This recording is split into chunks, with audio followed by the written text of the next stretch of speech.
Hello from Singapore's beautiful Changi Airport, one of the best airports in the world. And today we are flying from here to Melbourne on a Singapore Airlines Boeing 777. Stay tuned as we take you through the highs and lows of this flight and show you how we booked it.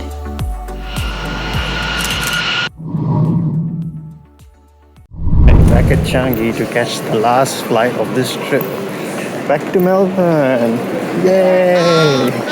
It was nice to see that Changi Airport was almost back to normal after the pandemic. We were on transit here, having just arrived on our flight from Frankfurt, and our first stop here was to check out the Silverkris lounge.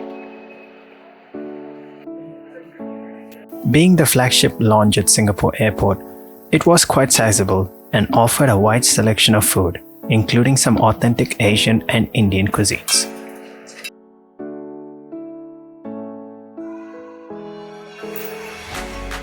There was also a full-service bar, serving a wide array of beverages.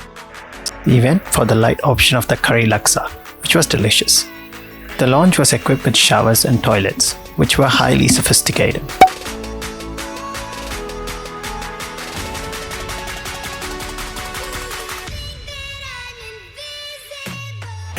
This lounge is so busy. Despite the size of the lounge, it was quite crowded as Singapore Airlines had closed their other lounges at that time for renovation. The only quiet place was the makeshift first class lounge, which we didn't have access to. SQ flights to Australia generally operate from Terminal 3, the largest terminal. Changi Airport has security screening at the gates, which makes it very efficient. It's our gate. Boarding has started already. Here is a first look at our aircraft for today. It's a 15-year-old 777 which entered service in Feb 2007. This aircraft is painted in the Star Alliance livery.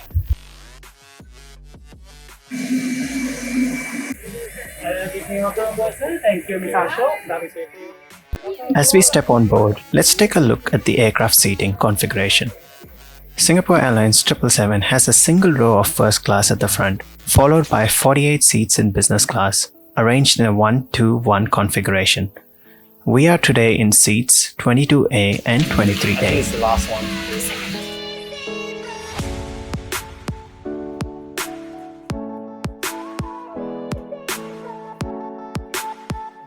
If you're traveling as a couple, you might prefer sitting in the middle seats, but we love our window views.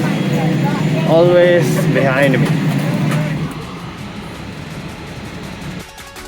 The seats themselves are identical to ones on Singapore Airlines A350 long-haul flights.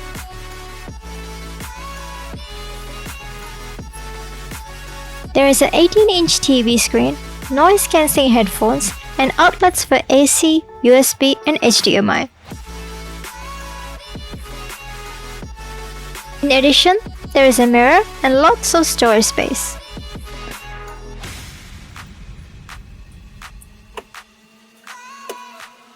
The seat comes with several control options, and we will explore that later. And just like the A350, the TV isn't touchscreen, but there is a controller for it.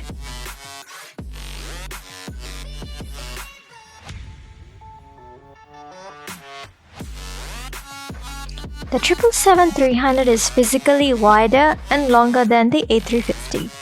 So naturally, the seats also felt wider, and having two large windows to myself was fantastic.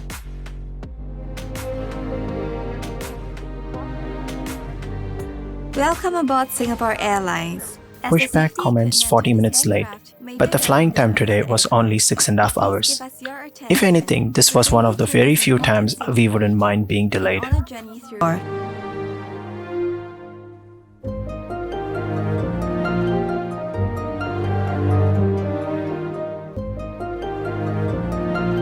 We taxied past a couple of A380s heading to London. Isn't it great to see the A380s back in the air again? And just like that, we were hurtling down the runway to our destination.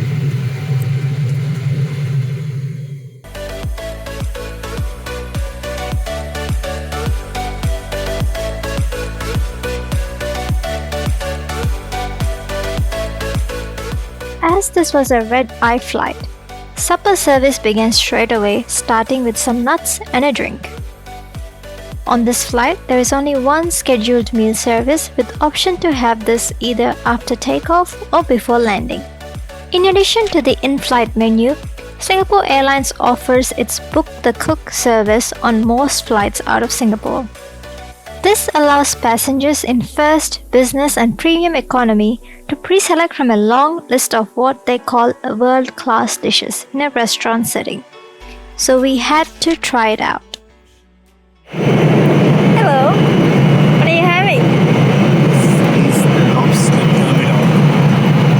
Singapore Airlines iconic dish. The lobster was delicious and full of flavor, but there are definitely other tasty options in the menu to try out. Dinner was followed by the turn-down service to convert the seat into a lie-flat mode, and a short nap as we traversed the southern Indian Ocean and the continent of Australia. A few hours later. Waking up with just an hour prior to landing, I decided to check out on what my travel companion was up to.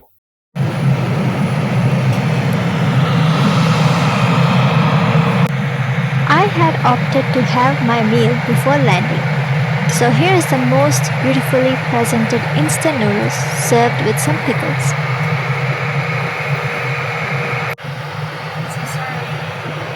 With that, it was time to land and we descended through the Victorian countryside on our approach to Melbourne.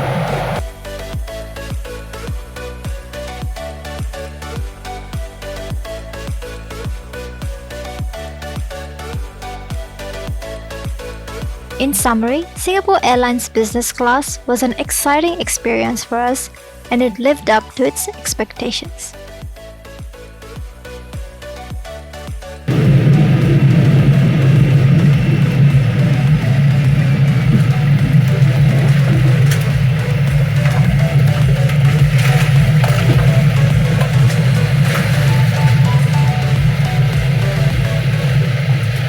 Thank you for flying Singapore Airlines.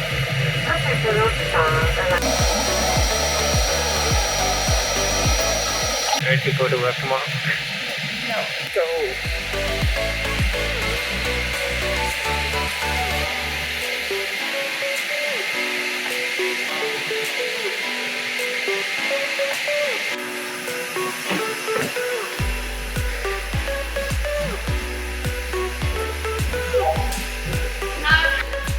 Like Melbourne is welcoming us with its best weather.